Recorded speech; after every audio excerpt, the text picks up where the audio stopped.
ನಮಸ್ಕಾರ. ನಮ್ಮ ಇಂದಿನ ವಿಷಯ ಒಂದು ಹೂವು, ಅಕಾಲಿಕ ಚಳಿಗಾಲ ಮತ್ತು ಬೃಹತ್ ಜೀವಿಗಳ ಅಳಿವು.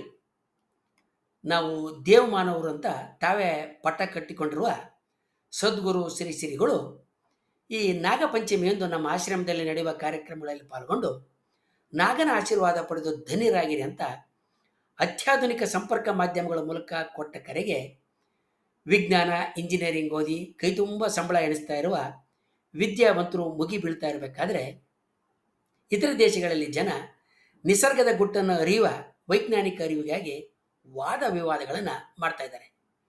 12,000 ವರ್ಷಗಳ ಹಿಂದೆ ನಡೆದಿರುವ ಒಂದು ಭೌಗೋಳಿಕ ಘಟನೆಯ ಸುತ್ತ ಮಾನವ ನಾಗರಿಕತೆ, ಸಂಸ್ಕೃತಿಗಳ ಪ್ರಾಚೀನತೆಯನ್ನು ಕುರಿತಾಗಿ ಬಿರುಸಿನ ಚರ್ಚೆಗಳು ನಡೀತಾ ಇದ್ದಾವೆ. ಅಂತಹ ಚರ್ಚೆಗಳಲ್ಲಿ ಯಂಗರ್ ಡ್ರಯಾಸ್ ಕಾಲ ಕೂಡ ಒಂದು. ಯಂಗರ್ ಡ್ರಯಾಸ್ ಅವಧಿಯ ಸುತ್ತ ಹುಸಿ ವಿಜ್ಞಾನದ ಹರಡುವವರು ರೋಚಕ ಕಟ್ಟುಕತೆಗಳನ್ನು ಕಟ್ತಾ ಇದ್ದರೆ, ವಿಜ್ಞಾನಿಗಳು ಅದಕ್ಕೆ ಪ್ರತಿಯಾಗಿ ಸತ್ಯದ ಹುಡುಕಾಟದಲ್ಲಿದ್ದಾರೆ. ಇಂತಹ ಒಂದು ಹುಡುಕಾಟವೇ ನಮ್ಮ ಇಂದಿನ ವಿಷಯ. ಒಂದು ಹೂವು, ಅಕಾಲಿಕ ಚಳಿಗಾಲ ಮತ್ತು ಬೃಹತ್ ಜೀವಿಗಳ ಅಳಿವು. ಸಾವಿರಾರು ವರ್ಷಗಳ ಹಿಂದೆ ಹಿಮ ಮುಚ್ಚಿದ ಆರ್ಕ್ಟಿಕ್ ವಲಯದ ತಂಡ್ರ ಪ್ರದೇಶಗಳಲ್ಲಿ ಬಿಳಿ ಮತ್ತು ಹಳದಿ ಬಣ್ಣದ ಹೂಗಳನ್ನು ಹೊಂದಿದ್ದ ಡ್ರಯಾಸ್ ಕುಟುಂಬಕ್ಕೆ ಸೇರಿದ್ದ ಒಂದು ಸಣ್ಣ ಹೂವು ಬೆಳೀತಾ ಇತ್ತು.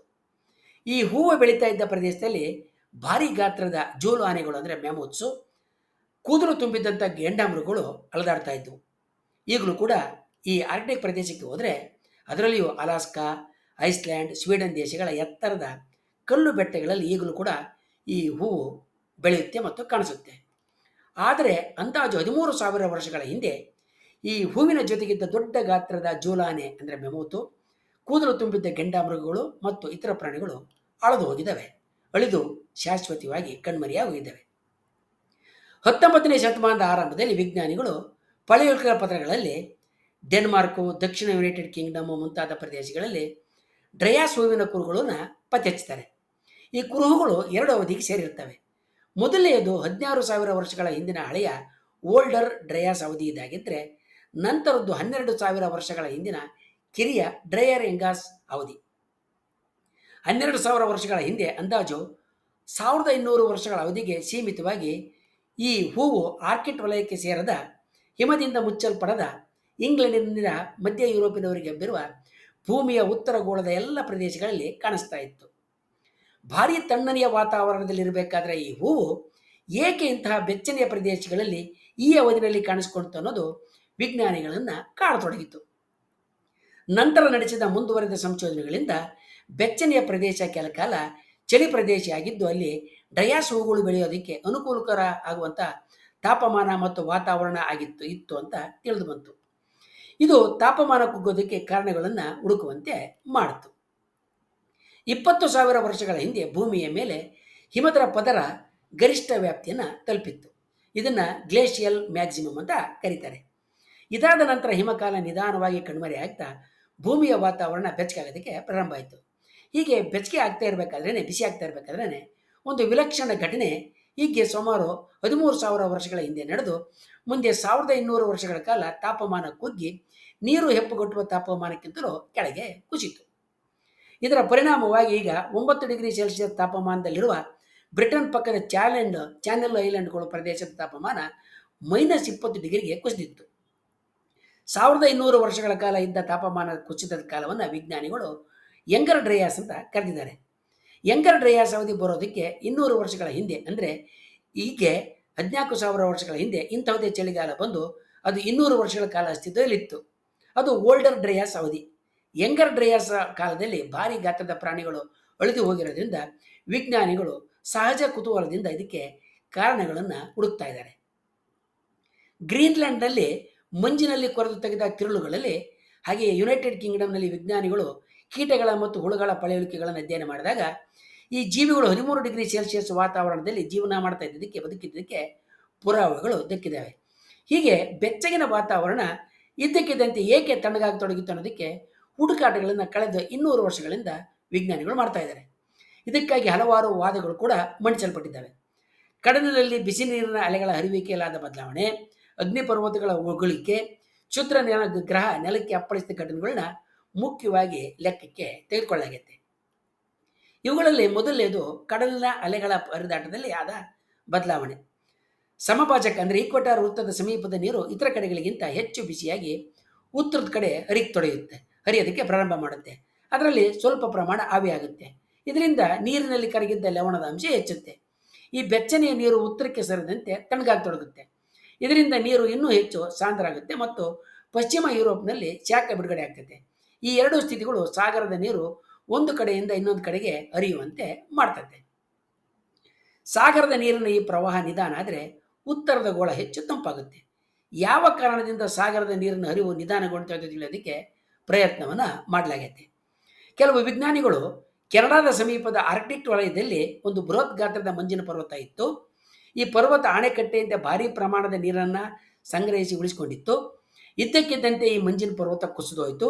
ಆಗ ಅದರ ಹಿಂದೆ ಸಂಗ್ರಹಿಸಲ್ಪಟ್ಟಂಥ ಭಾರೀ ಪ್ರಮಾಣದ ನೀರು ಉತ್ತರ ಅಟ್ಲಾಂಟಿಕ್ ಸಾಗರಕ್ಕೆ ಸೇರಿತು. ಭಾರೀ ಪ್ರಮಾಣದ ಈ ಸಿಹಿನೀರು ಕಡಲನ್ನು ಸೇರಿದಾಗ ಕಡಲಿನ ನೀರಿನ ಉಪ್ಪಿನ ಪ್ರಮಾಣ ತಗ್ಗಿತು. ಇದರಿಂದ ಕಡಲಿನಲ್ಲಿ ಪ್ರವಾಹದ ಚಲನೆಗೆ ಅಗತ್ಯವಾಗಿದ್ದಂಥ ಹೆಚ್ಚು ಸಾಂದ್ರತೆಯ ನೀರು ಇಲ್ಲದಂಗಾಯಿತು. ಆದ್ದರಿಂದ ಕಡಲಿನ ಪ್ರವಾಹಗಳು ನಿಂತೋದವು, ಇಲ್ಲವೇ ನಿಲ್ಲುವಂತಹ ಸ್ಥಿತಿಗೆ ಬಂದವು. ಇದರಿಂದ ಸಮಭಾಜಕ ವೃತ್ತದ ಸಮೀಪದ ಬಿಸಿ ನೀರು ಉತ್ತರಕ್ಕೆ ಸಾಗಲಿಲ್ಲ. ಆದ್ದರಿಂದ ಯುರೋಪಿನಲ್ಲಿ ಚಳಿಗಾಲ ಉಂಟಾಯಿತು ಅಂತ ವಾದ ಮಾಡಿದ್ದಾರೆ. ಇದಕ್ಕೆ ಪುರಾವೆಯಾಗಿ ಅವರು 13,000 ವರ್ಷಗಳ ಹಿಂದಿನ ಊರಿನಲ್ಲಿ ನಿರ್ದಿಷ್ಟ ಆಮ್ಲಜನಕದ ಐಸೋಟೋಪ್ಗಳನ್ನ ಪತ್ತೆ ಹಚ್ಚಿ ಅದು ಯಂಗರ್ ಡ್ರಯಾಸ್ ಪ್ರಾರಂಭದ ಕಾಲಕ್ಕೆ ಹೊಂದಾಣಿಕೆ ಆಗೋದನ್ನು ಕೂಡ ತೋರಿಸಿದ್ದಾರೆ. ಭಾರೀ ಹಿಮದ ಪರ್ವತದಿಂದ ಭಾರೀ ಪ್ರಮಾಣದ ನೀರು ಸಂಗ್ರಹಿಸಲ್ಪಟ್ಟಿತು ಅಂದರೆ ಬೆಚ್ಚನೆಯ ವಾತಾವರಣದಿಂದ ಹಿಮ ಕರಗಿ ನೀರಾಗಿತ್ತು ಅಂತ ಅರ್ಥ. ಅಂದರೆ ನೀರನ್ನು ಕರಗಿಸಿದ ವಾತಾವರಣದ ಪರಿಣಾಮಗಳೇ ತಾಪಮಾನ ಕುಸಿದು ಚಳಿಗಾಲ ಬರುವಂತೆ ಮಾಡಿತು. ಪರಸ್ಪರ ವಿರುದ್ಧ ಘಟನೆಗಳು ಹೇಗೆ ಒಂದಕ್ಕೊಂದು ಪೂರಕ ಆಗ್ತವೆ ಅನ್ನೋದಕ್ಕೆ ಇದೊಂದು ಉತ್ತಮವಾದಂಥ ನಿದರ್ಶನ ಅಂತ ನಾವು ಹೇಳ್ಬೋದು. ಕೆಲವು ವಿಜ್ಞಾನಿಗಳು ಜರ್ಮನಿಯಲ್ಲಿದ್ದಂಥ ಒಂದು ಜ್ವಾಲಾಮುಖಿ ಸಿಡಿದಿದ್ದರಿಂದ ಯಂಗರ್ ಡ್ರಯಾಸ್ ಚಳಿಗಾಲದ ಅವಧಿ ಉಂಟಾಯಿತು ಅಂತ ವಾದ ಮಾಡಿದ್ದಾರೆ.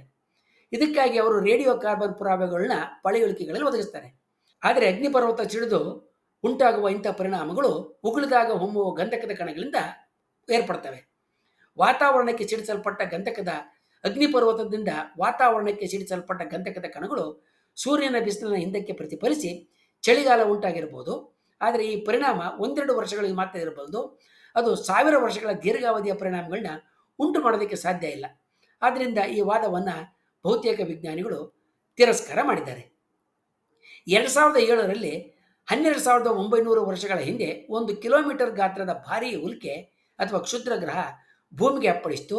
ಇದೇ ಯಂಗರ್ ಡ್ರಯಾಸ್ ಚಳಿಗಾಲಕ್ಕೆ ಕಾರಣ ಅನ್ನುವ ವಾದವನ್ನು ಮಂಡಿಸಲಾಯಿತು. ಉಲ್ಕೆ ಅಥವಾ ಕ್ಷುದ್ರ ಗ್ರಹ ಭೂಮಿಗೆ ಅಪ್ಪಳಿಸಿದ ಗುರುತುಗಳು ಎಲ್ಲಿಯೂ ಕೂಡ ಪತ್ತೆಯಾಗಿರಲಿಲ್ಲ. 2018ರಲ್ಲಿ ವಿಜ್ಞಾನಿಗಳು ಗ್ರೀನ್ಲ್ಯಾಂಡ್ನ ಹಿಯಾವತ್ ಹಿಮಬಂಡೆಗಳ ಕೆಳಗಡೆ ಕ್ಷುದ್ರ ಗ್ರಹ ಅಪ್ಪಳಿಸಿದಾಗ ಉಂಟಾಗಿರುವಂಥ ಭಾರೀ ತಗ್ಗನ್ನು ಪತ್ತೆ ಹಚ್ಚಿದರು. ಇದರ ಕಾಲ ಯಂಗರ್ ಡ್ರಯಾಸ್ ಕಾಲಕ್ಕೆ ಹೊಂದಾಣಿಕೆ ಆಗ್ತಾ ಇತ್ತು. ಈ ಅಪ್ಪಳಿಕೆಯನ್ನು ಬೆಂಬಲಿಸುವ ರಾಸಾಯನಿಕ ಕುರುಹುಗಳು ಕೂಡ ಭೂಮಿನಲ್ಲಿ ಕೆಲವು ಕಡೆ ದಕ್ಕಿದ್ದಾವೆ. ದಕ್ಷಿಣ ಆಫ್ರಿಕಾದಲ್ಲಿ 12,000 ವರ್ಷಗಳ ಹಿಂದಿನ ಶಿಲಾಪದರಗಳಲ್ಲಿ ಪ್ಲಾಟಿನಂ ಪ್ರಮಾಣ ಹೆಚ್ಚಿರೋದು ಕೂಡ ಕಂಡುಬಂದಿದೆ. ಪ್ಲಾಟಿನಂ ಭೂಮಿಗೆ ಬಹಳ ವಿರಳವಾಗಿರುವಂಥ ಧಾತು. ಆದರೆ ಉಲ್ಕೆ ಮತ್ತು ಕ್ಷುದ್ರ ಗ್ರಹಗಳಲ್ಲಿ ಇದು ಸಾಮಾನ್ಯ ಧಾತುವಾಗಿ ಕಾಣಿಸಿಕೊಳ್ಳುತ್ತೆ. ಆದ್ದರಿಂದ ಕೆಲವು ವಿಜ್ಞಾನಿಗಳು ಪ್ಲಾಟಿನಂ ಹೆಚ್ಚಳ ಉಲ್ಕೆ ಅಥವಾ ಕ್ಷುದ್ರ ಗ್ರಹ ಅಪ್ಪಳಿಸಿರೋದಕ್ಕೆ ಒಂದು ಪ್ರಬಲವಾದ ಪ್ರಮಾಣ ಅಂತ ಲೆಕ್ಕಿಸ್ತಾರೆ. ಯಂಗರ್ ಡ್ರಯಾಸ್ ಉಲ್ಕೆ ಅಥವಾ ಕ್ಷುದ್ರ ಗ್ರಹದಿಂದ ಉಂಟಾಯಿತು ಅಂತ ಒಪ್ಪೋದಾದರೆ ಗ್ರೀನ್ಲ್ಯಾಂಡ್ನಲ್ಲಿ ಪತ್ತೆಯಾಗಿರುವ ತಗ್ಗು ಪ್ರದೇಶದ ಕಾಲವನ್ನು ಖಚಿತವಾಗಿ ತೀರ್ಮಾನ ಮಾಡಬೇಕಾಗುತ್ತೆ.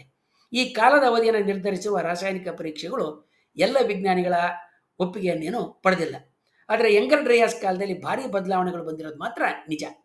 ಆದ್ದರಿಂದಲೇ ಅಮೆರಿಕ, ಯುರೋಪ್, ಆಫ್ರಿಕಾ ಮತ್ತು ಏಷ್ಯಾದ ಬೆಚ್ಚನೆಯ ವಾತಾವರಣದಲ್ಲಿ ಇದ್ದ 36ಕ್ಕೂ ಹೆಚ್ಚು ಪ್ರಭೇದದ ದೊಡ್ಡ ಜೀವಿಗಳು ಅಳಿದು ಹೋಗಿರೋದಂತೂ ನಿಜ. ಈ ಅಳಿದು ಹೋದ ಪ್ರಾಣಿಗಳಲ್ಲಿ ಜೂಲಾನಿಗಳು ಅಂದರೆ ಮ್ಯಾಮುತ್ಸು, ಕೂದಲು ತುಂಬಿದ್ದ ಘೇಂಡಾಮೃಗಗಳು, ಸೇಬರ್ ಹಲ್ಲಿನ ಬೆಕ್ಕುಗಳು ಕೂಡ ಸೇರ್ತವೆ. ಆದರೆ ಈ ಎಲ್ಲ ಪ್ರಾಣಿಗಳು ಚಳಿಯಿಂದ ಮಾತ್ರ ಸತ್ವವು ಅಳಿದು ಅಂತ ಹೇಳೋದಕ್ಕೆ ತಕ್ಷಣ ಸಾಧ್ಯ ಇಲ್ಲ. ಈ ಅವಧಿನಲ್ಲಿ ಮನುಷ್ಯರು ಅಳತೆ ಮೀರಿ ಬೇಟೆಯಾಡಿದ್ದರಿಂದಲೂ ಕೂಡ ಈ ಪ್ರಾಣಿಗಳು ಅಳಿದು ಹೋದವು ಅಂತ ಇನ್ನೂ ಕೆಲವರು ವಾದವನ್ನು ಮಂಡಿಸಿದ್ದಾರೆ. ಕೆಲವು ವಿಜ್ಞಾನಿಗಳು ಮಿತಿ ಮೀರಿದ ಬೇಟೆಗಾರಿಕೆಯ ಈ ವಾದವನ್ನು ಒಪ್ಪಿಲ್ಲ. ಯಾವ ಕಾರಣಕ್ಕಾಗಿ ಮನುಷ್ಯ ಅಗತ್ಯಕ್ಕಿಂತ ಹೆಚ್ಚು ಬೇಟೆಯಾಡಿದನು ಅನ್ನೋದಕ್ಕೆ ಸ್ಪಷ್ಟ ಕಾರಣಗಳು ಇಲ್ಲ. ಕೆನಡಾದಲ್ಲಿ ಸಿಕ್ಕಿರುವ ಕೆಲವು ಸಾಕ್ಷಿಗಳಂತೆ ಮನುಷ್ಯರು 13,000 ವರ್ಷಗಳ ಹಿಂದೆ ಕುದುರೆ ಮತ್ತು ಒಂಟೆಗಳನ್ನ ಬೇಟೆಯಾಡ್ತಾ ಇದ್ರು. ಇದು ಖಚಿತವಾಗಿ ಗೊತ್ತಾಗಿದೆ. ಮನುಷ್ಯರು ಸಾಗಿದ ಜಾಡಿನಲ್ಲಿಯೇ ಅಳಿದು ಹೋದ ಪ್ರಾಣಿಗಳ ಮೂಳೆಗಳು ಕೂಡ ಸಿಕ್ಕಿದ್ದಾವೆ. ಆದರೆ ಈ ದೊಡ್ಡ ಪ್ರಾಣಿಗಳು ಮನುಷ್ಯರು ಈ ಜಾಗಕ್ಕೆ ಬರೋದಕ್ಕೆ ಮುಂಚೆ ಅಳಿದು ಹೋಗಿದ್ವು.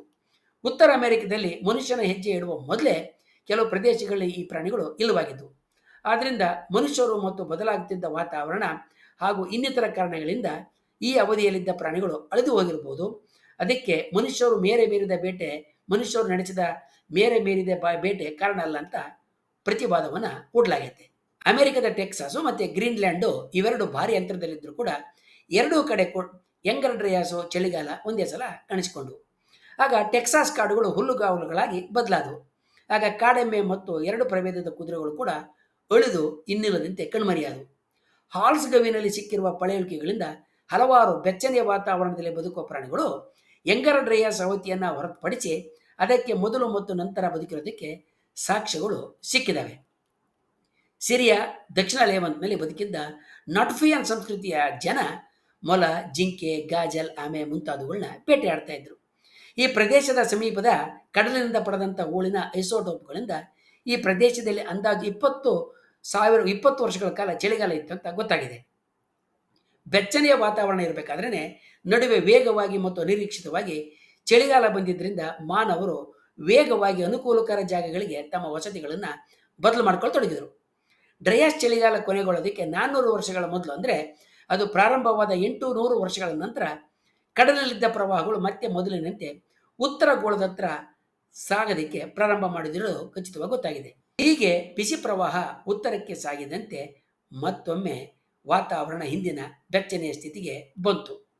ಯಂಗರ್ ಡ್ರಯಾಸ್ ಮಾನವ ಕುಲಕ್ಕೆ ಒಂದು ಭೌಗೋಳಿಕ ಕಾಲಮಾನದ ದೊಡ್ಡ ಬದಲಾವಣೆ ಅಂತ ಕಂಡು ಬಂದರೂ ಕೂಡ ಭೂಮಿಯ ಚರಿತ್ರೆಯಲ್ಲಿ ಇಂತಹ ಅದೆಷ್ಟೋ ಸಂಗತಿಗಳು ಜರುಗೋಗಿದ್ದಾವೆ. ಯಂಗರ್ ಡ್ರಯಾಸ್ ಏಕೆ ಪ್ರಾರಂಭ ಆಯಿತು ಮತ್ತು ಹೇಗೆ ಕೊನೆಗೊಂಡಿತು ಅನ್ನೋದು ಇಂದಿಗೂ ಕೂಡ ಸಂಪೂರ್ಣವಾಗಿ ಅರ್ಥವಾಗಿಲ್ಲ. ಅದನ್ನು ತಿಳಿದುಕೊಳ್ಳೋದಕ್ಕೆ ವಿಜ್ಞಾನಿಗಳು ಪ್ರಯತ್ನ ಮಾಡ್ತಾ ಇದ್ದಾರೆ.